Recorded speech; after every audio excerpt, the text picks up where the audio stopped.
Assalamualaikum semua. Okey, selamat hari Isnin. Okay.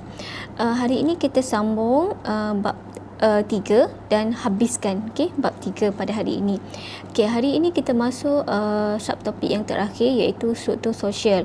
Okey, struktur sosial kerajaan alam Melayu. Okey, kerajaan alam Melayu ni dia ada struktur sosial yang hampir sama. Kita ada 7 alam Melayu kan. Okey, 7 kerajaan alam Melayu ni dia punya struktur sosial tu lebih kurang sama je. Okey, ada dua golongan. Okey, ada dua golongan. Golongan pemerintah dan golongan diperintah. Okey. Golongan pemerintah ni ialah kelas atasan. Okey. Manakala golongan diperintah ialah kelas bawahan. Okey. Golongan pemerintah ni pula iaitu kelas atasan ada dua, golongan diraja dan juga golongan bangsawan. Okey. Golongan diraja terdiri daripada kerabat diraja. Okey, raja itulah raja, kerabat dia.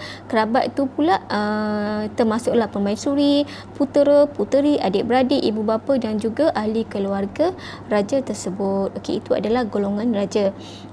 Okey, golongan kedua iaitu golongan pemerintah yang kedua ialah golongan bangsawan. Golongan bangsawan inilah yang mendukung sistem pentadbiran kerajaan. Okey, dia antara pekerja-pekerja lah. Okey, kepada golongan diraja. Okey, golongan bangsawan terdiri daripada pembesar. Okey, pembesar ni yang menolong raja mentadbir negara, mentadbir negeri dia. Ilmuwan, okey, ilmu-ilmu orang-orang yang berilmu pengetahuan, okey, yang dijadikan sebagai pakar rujuk. Okey, golongan agama, pujangga dan juga pendeta istana. Okey, ini adalah antara golongan pemerintah. Manakala golongan yang diperintah ni ada dua juga, iaitu rakyat merdeka dan juga hamba. Okey.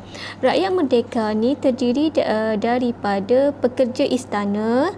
Okey, orang yang bekerja ke istana, askar, petani, penternak, pedagang, nelayan dan juga artisan. Okey, mereka inilah yang sebenarnya mengukuhkan lagi institusi diraja.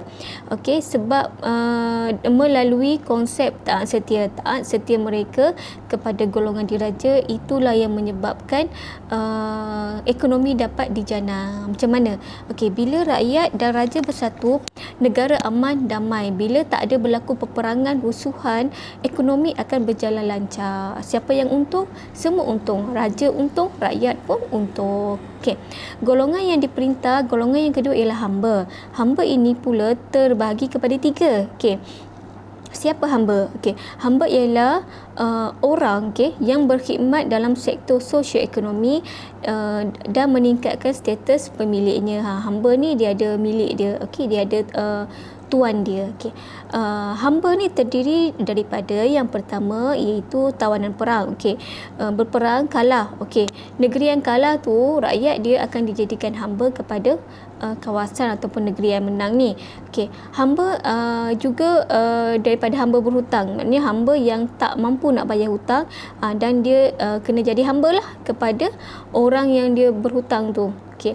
Dan yang ketiga ialah rela menjadi hamba. Okey. Rela menjadi hamba ni mungkin disebabkan faktor kesusahan hidup yang menyebabkan dia rela menjadi hamba. Okey. Walaupun hamba ni tak dibayar gaji tetapi disediakan tempat tinggal dan juga makanan.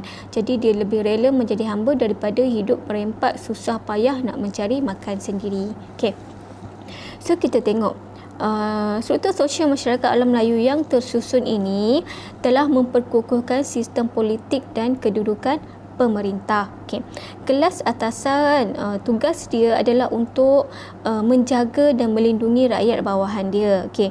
Manakala kelas bawahan tu pula perlu memberikan taat setia kepada golongan pemerintah. Bila dua-dua ini berperanan, dua-dua ini menjalankan tanggungjawab masing-masing, okey, maka sistem masyarakat itu sendiri akan menyumbang kepada kestabilan sesebuah kerajaan itu. Okey, nampak kan?